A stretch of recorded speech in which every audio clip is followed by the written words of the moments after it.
द्वारकाधीश मंदिर, जो कि हिंदू धर्म के 4 धामों में से एक धाम है। ये धाम अति प्राचीन होने के साथ ही अपनी वास्तुकला शैली के कारण पूरे विश्व में अपनी प्रसिद्धि हासिल की है। द्वारका नगरी को बसाने का श्रेय परब्रह्मा, निराकार, निर्विचार, निष्प्रपंच द्वारकाधीश श्री कृष्ण को कहा जाता है, क्योंकि इसके पीछे कुछ ऐसी परिस्थितियां उत्पन्न हुई जिसके परिणाम स्वरूप श्री कृष्ण भगवान को मथुरा छोड़कर द्वारका की ओर पलायन करना पड़ा। एक नई नगरी द्वारका का नव निर्माण करना पड़ा। द्वारका नगरी एक पर्यटक स्थल होने के साथ ही यहाँ पर श्री कृष्ण भगवान का मंदिर भी है।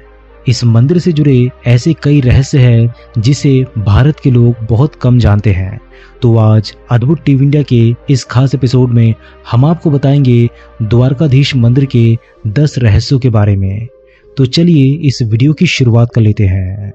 कबीर दास जी कहते हैं कि मन मथुरा की तरह है, अर्थात जहां भगवान श्री कृष्ण का जन्म हुआ था, जहां पर भगवान कृष्ण ने राज करते हुए नए धर्म की स्थापना की थी।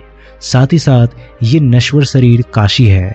10वां द्वार ब्रह्मरेंद्र देवालय है, जहां पर अलौकिक ज्योति का दर्शन होगा। कबीरदास जी के कहने का आश्रय है कि मनुष्य को श्री कृष्ण भगवान की तरह जीवन व्यतीत करना चाहिए।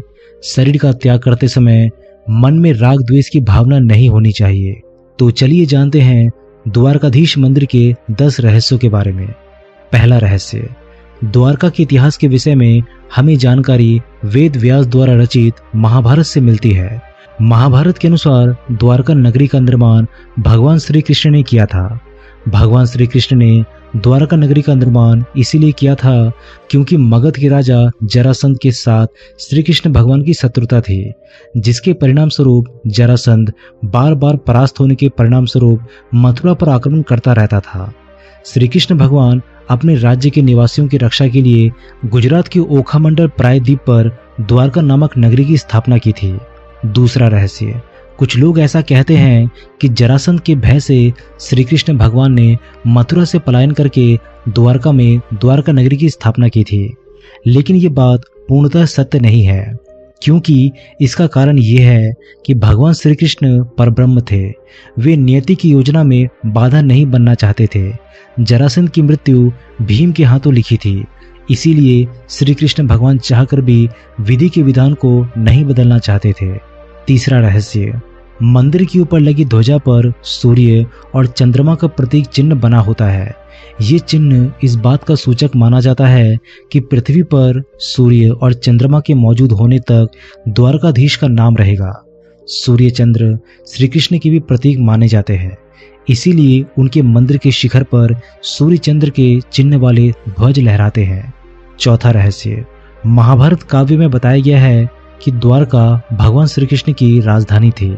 इतिहासकारों का मानना है कि द्वारकाधीश मंदिर का निर्माण भगवान श्री कृष्ण के पोते ने करवाया था।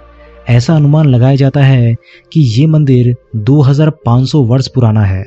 यहाँ मौजूद जो प्राचीन द्वारका थी वो आज भी यहाँ के समुद्र में समाई हुई है। पांचवा रहस्य, हिंदू कथा के अनुसार द्वारका का निर्माण श्री कृष्ण द्वारा भूमि के एक टुकड़े पर किया गया था, जो समुद्र से प्राप्त हुआ था। मान्यताओं के अनुसार एक बार ऋषि दुर्वासा श्री कृष्ण और उनकी पत्नी रुक्मिणी से मिलने गए।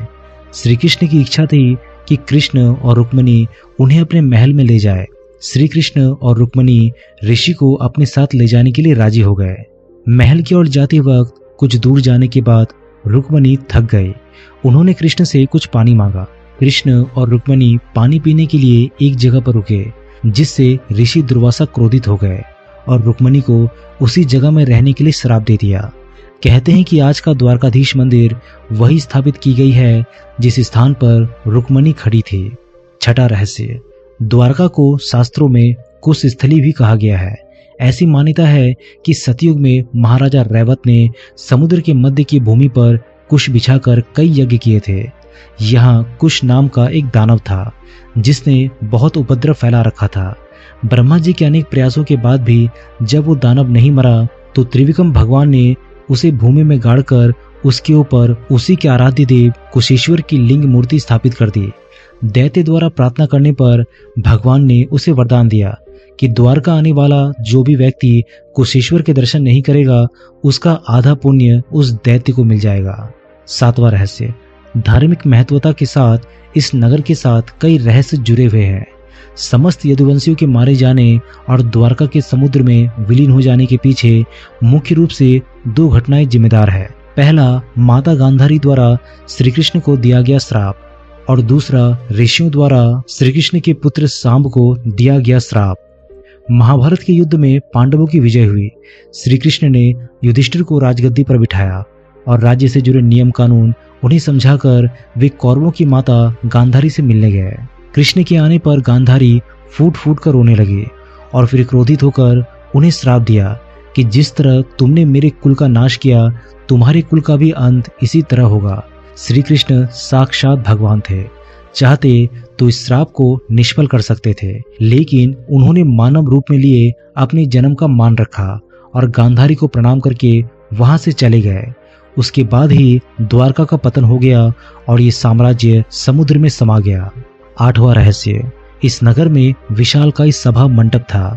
समुद्री व्यापार के लिए बंदरगाह भी था। कहते हैं कि शहर में सोना, रजत और रत्नों के साथ 7 लाख महल थे। इसके अलावा वनस्पति उद्यान और झीलें भी थी। जैन सूत्र अंतकृत दशांक में द्वारका के 12 योजन लंबे 9 योजन चौड़े विस्तार का उल्लेख है तथा इसे कुबेर द्वारा निर्मित बताया जाता है और इसके वैभव और सौंदर्य के कारण इसकी तुलना अलका से की गई है। 9वां रहस्य, एक मान्यता ये भी है कि ये नगर अरबी समुद्र में 6 बार डूब चुका है और वर्तमान द्वारका 7वां शहर या नगर है जिसको पुरानी द्वारका के पास पुनः स्थापित किया गया है। वर्तमान की द्वारका नगरी आदि शंकराचार्य द्वारा स्थापित है। द्वारकाधीश मंदिर का वर्तमान स्वरूप 16वीं सदी में निर्मित हुआ था। यहाँ पहले कई मंदिर थे, लेकिन मुगलों ने उन्हें तोड़ दिया। 10वां रहस्य, द हिंदू की एक रिपोर्ट के मुताबिक 1963 में सबसे पहले द्वारका नगरी का excavation Deccan college Pune department of archaeology और गुजरात सरकार ने मिलकर किया था। इस दौरान करीबन 3000 साल पुराने बर्तन मिले थे। इसके बाद आर्कियोलॉजिकल सर्वे ऑफ इंडिया की अंडर वाटर आर्कियोलॉजिकल विंग को समुद्र में कुछ तांबे के सिक्के और ग्रेनाइट स्ट्रक्चर भी मिले थे। इसके बाद पूरा नगर खोज लिया गया। दोस्तों, ये थे द्वारकाधीश मंदिर से जुड़े 10 रहस्य। क्या आपने द्वारकाधीश मंदिर के दर्शन किए हैं? अगर हाँ, तो इससे जुड़े अनुभव हमारे साथ जरूर शेयर कीजिएगा। वीडियो पसंद आए तो वीडियो को लाइक, शेयर और चैनल को सब्सक्राइब जरूर कर दीजिएगा।